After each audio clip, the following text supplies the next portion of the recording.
Bonsoir et bienvenue dans cette nouvelle vidéo concernant les exercices d'application sur l'immunité antivirale.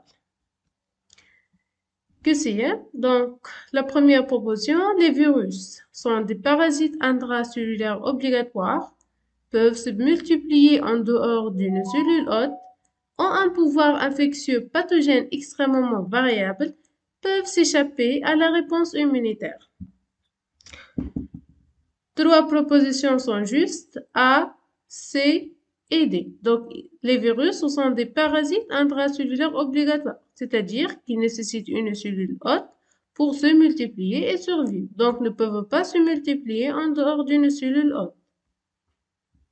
Deuxième proposition, la réponse immunitaire innée antivirale est la première ligne de défense contre les virus est caractérisée par une forte activité cytotoxique des NK. Les cellules infectées par le virus, bien sûr, produisent l'interféron de type 1 qui regroupe l'interféron alpha et bêta. Les virus n'influent pas l'expression des molécules CMH de classe 1. Donc, la réponse juste A, B et C. Voilà. Donc, bien sûr, dans l'immunité antivirale, dans la réponse immunitaire innée, on a une forte activité cytotoxique médiée par les NK, aussi bien la forte sécrétion cytokinique, surtout l'interféron du type 1 qui est produit principalement par les cellules infectées par le virus. Et parmi les mécanismes d'échappement viral, c'est que les virus diminuent l'expression des molécules CMH1 à la surface des cellules. Donc, vous savez que la réponse immunitaire innée est déclenchée grâce aux PRR, qui sont les récepteurs exprimés à la surface de toute cellule immunitaire et qui ne sont pas spécifiques de l'antigène, c'est-à-dire qu'ils vont reconnaître n'importe quel antigène, mais plus précisément les POMPs, les motifs associés aux micro-organismes. Donc, parmi les POMPs viraux, maintenant, on a des POMPs bactériens qui sont exprimés à la surface des bactéries, les POMPs fongiques qui sont exprimés à la surface des champignons, etc., etc. Donc, parmi les POMPs viraux, c'est-à-dire les motifs associés au virus, qui sont reconnus par les cellules immunitaires innées, on a le lipopolysaccharide, l'ADN viral ou l'ARN viral. Donc, l'ADN viral et l'ARN viral, ce sont deux POMPs viraux qui sont reconnus par les PRR des cellules immunitaires innées. Le lipopolysaccharide est un POMP, mais qui est exprimé par les bactéries. Ici, c'est le rôle des cellules cytotoxiques innées, naturelles, killer, lymphocytes gamma delta, qui vont détruire les cellules infectées pour l'éradication de l'infection. Croc. Donner les deux principaux mécanismes de défense impliqués dans l'immunité innée antivirale. Donc, on a principalement la cytotoxicité médiée par les NK qui vont détruire les cellules infectées par le virus. La protection des cytokines, bien sûr, pour amplifier l'inflammation et pour recruter les autres cellules au site inflammatoire, mais plus précisément les cytokines antiviraux, les interférons de type 1. Alors, concernant l'interféron 1, c'était les cellules protectrices et son rôle dans l'éradication de l'infection virale. Donc, généralement, les cellules infectées par le virus produisent fortement l'interféron de type 1, mais les leucocytes aussi. Les interférons de type 1 sont caractérisés par une forte activité antivirale qui induisent l'inhibition de la réplication virale dans toutes les cellules par inhibition de la pénétration du virus, inhibition de la synthèse des acides nucléiques viraux, inhibition du bourgeonnement, augmente l'expression aussi des molécules CMH de classe 1 et la présentation de l'antigène par toutes les cellules, active les cellules NK pour l'élimination des cellules infectées par un virus. Et donc, quelle est la conséquence de la forte expression des molécules CMH1 à la surface des cellules? Donc, à la surface de toutes les cellules, qu'elles soient infectées ou non infectées. D'accord? Et donc, tout d'abord, Augmenter la présentation des peptides antigéniques par les cellules infectées. En fait, lorsque j'ai une cellule infectée, normalement, le virus qui va s'échapper, il va diminuer l'expression des molécules CMH de classe 1, principalement, pour diminuer la présentation antigénique aux lymphocytes CD8+. Mais lorsque j'ai l'interféron de type 1, surtout l'interféron alpha, cette cytokine interagit sur la cellule infectée et permet l'augmentation de l'expression de CMH1. Et par conséquent, la présentation antigénique de peptides viraux aux lymphocytes CD8+ augmente. C'est ça en fait. Mais aussi, protéger les cellules non infectées contre la liste dépendante des ANCA. Parce que vous savez que les cellules ANCA vérifient toujours les molécules CMH de classe 1 qui sont exprimées à la surface de toutes les cellules nucléaires. Parce que les CMH de classe 1, ce sont les indicateurs de la présence du soin normal. Donc, si j'ai suffisamment les molécules de CMH de classe 1 à la surface cellulaire, donc il s'agit d'une cellule normale, c'est le soi normal.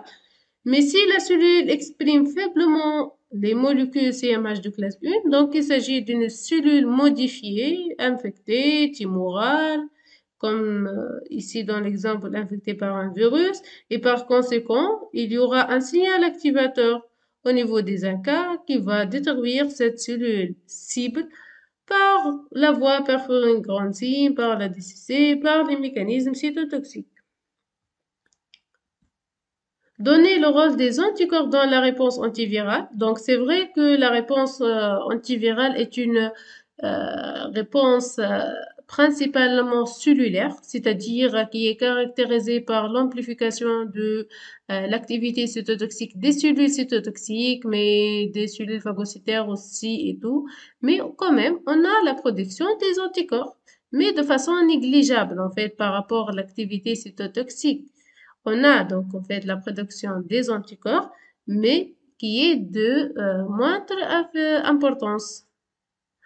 Et donc, quel est en fait le rôle des anticorps dans la réponse antivirale? Donc, les anticorps peuvent agir soit sur le virus libre, soit sur les cellules infectées par ce virus. Sur le virus libre, les anticorps permettent la neutralisation du virus pour empêcher sa pénétration dans la cellule cible. Empêcher la fixation du virus sur les récepteurs cellulaires, bloquer le déshabillage du virus, l'opsonisation du virus qui facilite son phagocytose par les macrophages. Maintenant sur les cellules infectées, activation du complément, la voie classique, et par conséquent analyse de la cellule cible par le complexe d'attaque membranaire. Amplifier l'activité cytotoxique médiée par les ANCA dans l'immunité innée et les lymphocytes cytotoxiques dans l'immunité adaptative par la DCC, cytotoxicité dépendante d'anticorps. Donc, les anticorps vont se fixer sur les cellules infectées par ce virus. Les lymphocytes cytotoxiques, les ANCA et les macrophages, c'est toutes cellules qui est riche en granules cytotoxiques en fait, peuvent exercer la DCC. Ces cellules expriment à leur surface le récepteur pour le fragment FC d'immunoglobuline. Et donc, ces cellules qui vont se fixer sur le fragment FC de cette immunoglobuline, il y aura la dégranulation et par conséquent la liste de ces cellules cibles. Il faut noter ici que donc la classe majoritaire d'immunoglobulines qui permet cette activité, cette ADCC et même aussi l'activation du complément, c'est les IgG. Les IgG, et vous savez que les IgG comportent 4 sous-classes, IgG1, IgG2, IgG3 et IgG4. Mais pour la DCC et la voie du complément, essentiellement, les IgG1 et IgG3. D'accord? Voilà. Donc, question 5, c'était les mécanismes d'échappement des virus maintenant.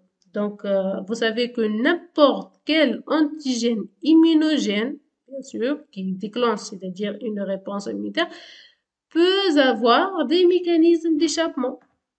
Parmi les mécanismes d'échappement viraux, on a la variation antigénique comme le cas du virus de la grippe et le VIH, l'inhibition de la présentation antigénique, la diminution de l'expression des molécules CMH1, comme dans le cas des adénovirus et le cytomégalovirus, mais aussi de CMH2 en cas de cytomégalovirus, le VIH, le virus de la rougeole.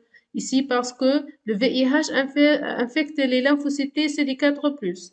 Et donc, lorsque le VIH infecte les lymphocytes CD4+, qui normalement expriment fortement le CMH2, donc il va s'échapper en diminuant l'expression de ces CMH2 et par conséquent diminuer la présentation antigénique. Blocage du transport des peptides antigéniques, réduction du chargement des molécules de classe 1 en peptides viraux, la production des cytokines immunosuppressives et l'infection des cellules immunocompétentes, comme j'ai mentionné tout à l'heure, que par exemple le VIH qui infecte les lymphocytes CD4+. Donc voilà en fait les différents mécanismes d'échappement dans toutes les étapes de la voie endogène de la présentation antigénique. Donc ici, inhibition de l'activité du protéasome. Par la suite, le blocage du transport de peptides antigéniques via le TAP. Le retrait même de CMH1 du réticulum endoplasmique, le blocage de la synthèse de CMH ou rétention dans la réticulum endoplasmique, même aussi, si toutes ces étapes donc passent et sont là, en fait, le virus peut interférer avec la reconnaissance par le lymphocyte CD8+. Et donc, toujours, le virus essaie donc d'échapper dans toutes les étapes des voies de présentation antigénique, principalement la voie endogène. Ici, donc, l'infection des cellules immunocompétentes par des virus, par exemple le virus d'Epstein-Barr, virus herpès gamma numéro 1, virus de la maladie infectieuse de la bourse, infecte les lymphocytes B. Les lymphocytes T peuvent être infectés par le VIH, surtout les lymphocytes CD4+, rougeole, virus RPS, CMR, human, delta, etc. Pour les macrophages, peuvent être aussi infectés par le VIH, le virus de la lactate déshydrogénase, le cytomégalovirus, le virus de Visna. Juste, ce sont des notes donc pour connaissance. Et voilà, merci pour votre attention.